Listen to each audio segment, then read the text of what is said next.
So I had one of the best weekends I've had in a long time. Had a campfire, one of the mods came down, Dano, and yeah, we had a big campfire live stream. I'd normally leave it posted, but I can't.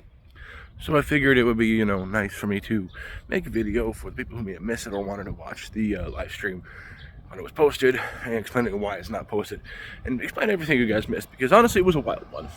And sorry if there's too many jump cuts. I'm, out for a walk and heading to the library.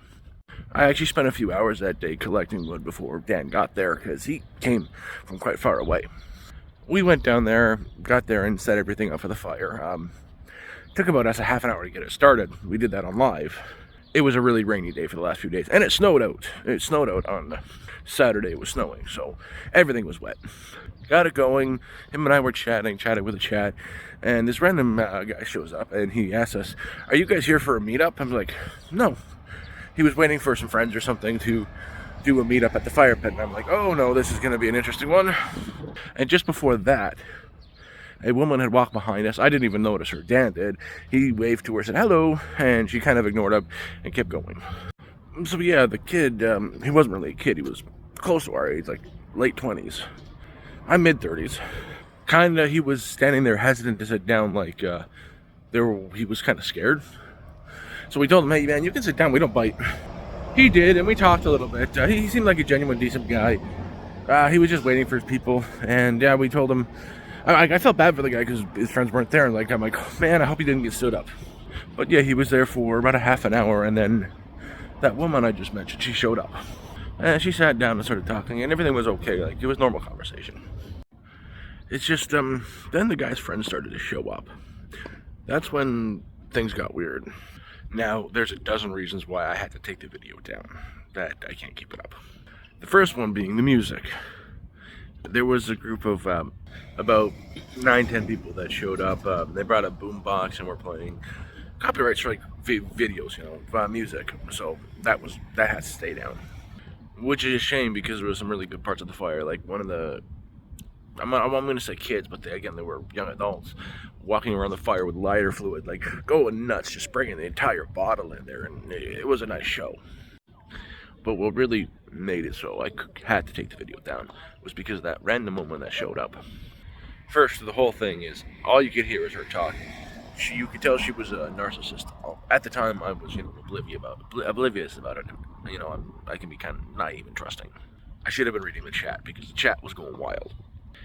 She made sure to let everybody know how educated and smart she was. And I don't know, she made sure to inject herself into every single conversation that everybody was having and making herself the center of attention. But again, that's not what would have, got me a complete copyright strike or a community guidelines flag. What would have got me community guidelines flag was what she decided to steer the conversation towards.